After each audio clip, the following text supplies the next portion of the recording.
Hello students, my name is Ashish Sharma, MSc Physics. Let us start our first chapter, which is mathematical tool, which is very important. So in this chapter हम सबसे पहले यहाँ पे कुछ terms describe करेंगे, define करेंगे. So our first term is quantity. क्या होती है? What is quantity? वैसे ये वर्ड आपने सुना होगा. क्वांटिटी क्या चीज होती है? Anything that can be measured. जो चीज को हम मेजर करते हैं उसको हम बोलते हैं क्वांटिटी. जो चीजों को हम मेजर करते हैं उसको हम बोलते हैं क्वांटिटी. अब हम किस किस चीज को मेजर करते हैं? फॉर एग्जांपल हाइट हो गया, टाइम को हम मेजर करते हैं, स्पीड को हम मेजर करते हैं, एक्स्ट्रा. हम जिस चीज को मेजर करते हैं उस चीज को हम बोलते हैं क्वांटिटी. अब ये जो क्वांटिटी होती है, ये क्वांटिटी दो टाइप की होती है. First is scalar quantity. First is scalar quantity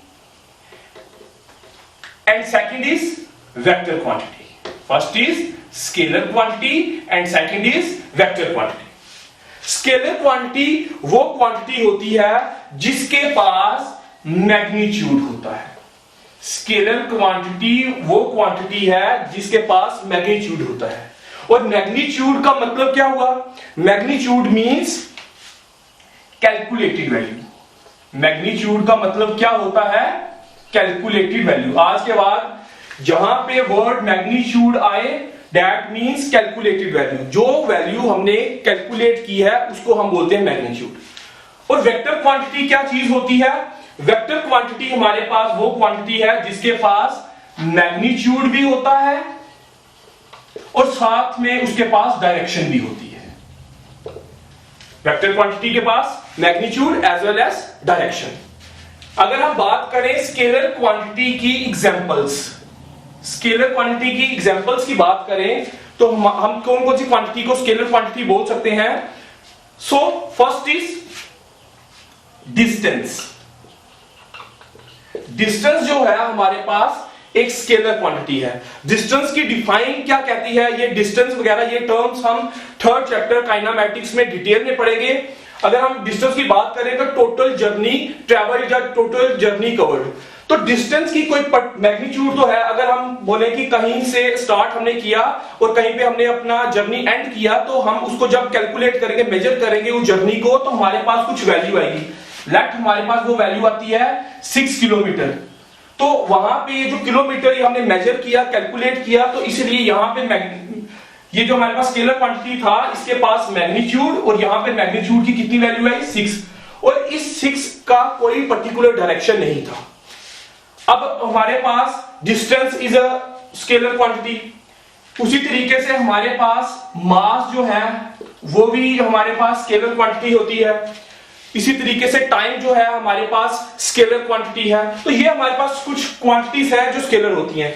on the other hand vector quantities कौन सी होती हैं? जिसके पास मैग्नीट्यूड भी है और डायरेक्शन भी है. सबसे पहले आपको पता होना चाहिए there is a difference between distance and displacement. Both have the unit metre. अब दोनों में डिफरेंस क्या है? डिस्टेंस के पास डायरेक्शन नहीं होती, whereas in displacement it has direction. तो अगर हम वेक्टर की एग्जांपल की बात करें तो first is displacement. Velocity is a vector quantity. यहां पे हम स्पीड की बात कर सकते थे. अगर हम बात करते स्केलर की फॉर्म में तो speed is also scalar quantity. यहां पे वेट. तो हमारे पास ये कुछ वेक्टर क्वांटिटीज की एग्जांपल्स थी.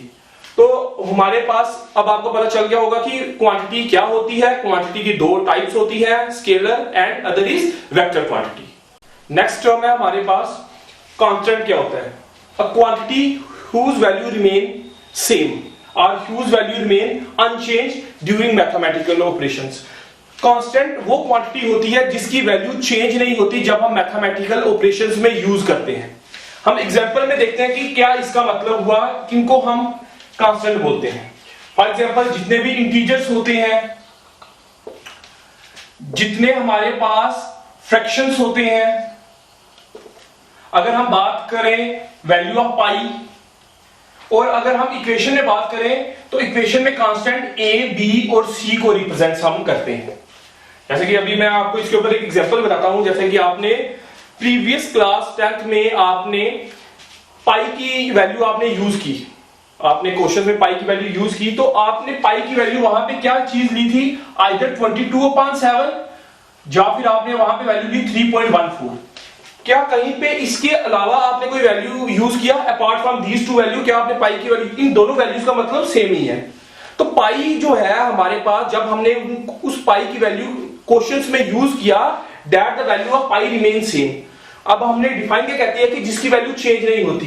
तो हमारे पास इंटीजर्स जितने भी हैं, फ्रैक्शंस हैं, पाई जो कांस्टेंट है जिनकी वैल्यू चेंज नहीं होती, उनको हम बोलते हैं कांस्टेंट। जैसे स्मॉल वैल्यू g की वैल्यू जो है 9.8 है on the surface of the earth, तो ये हमारे पास जिनकी वैल्यू चेंज नहीं होती उनको हम बोलते हैं कांस्टेंट।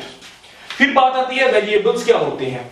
वेरिएबल्स होते हैं जिनकी वैल्यूज चेंज होती है इन द मैथमेटिकल ऑपरेशंस। और इक्वेशंस में हम बात करें तो जैसे मैंने आपको बताया, कांस्टेंट जो है इक्वेशन में हम किसको डिनोट करेंगे, ए बी सी कहीं पे होगा तो दैट रिप्रेजेंट कांस्टेंट। और इन वेरिएबल्स, अब वेरिएबल्स जिनकी वैल्यू चेंज होती है, और इन इक्वेशन में वेरिएबल्स को किससे डिनोट करते हैं, उसको हम डिनोट करेंगे एक्स, वाई और जेड से। तो याद रखना है कि कांस्टेंट और वेरिएबल्स को हम इक्वेशंस में किस फॉर्म में डिनोट करते हैं, कांस्टेंट को एबीसी की फॉर्म में और वेरिएबल्स को एक्स, वाई, जेड की फॉर्म में।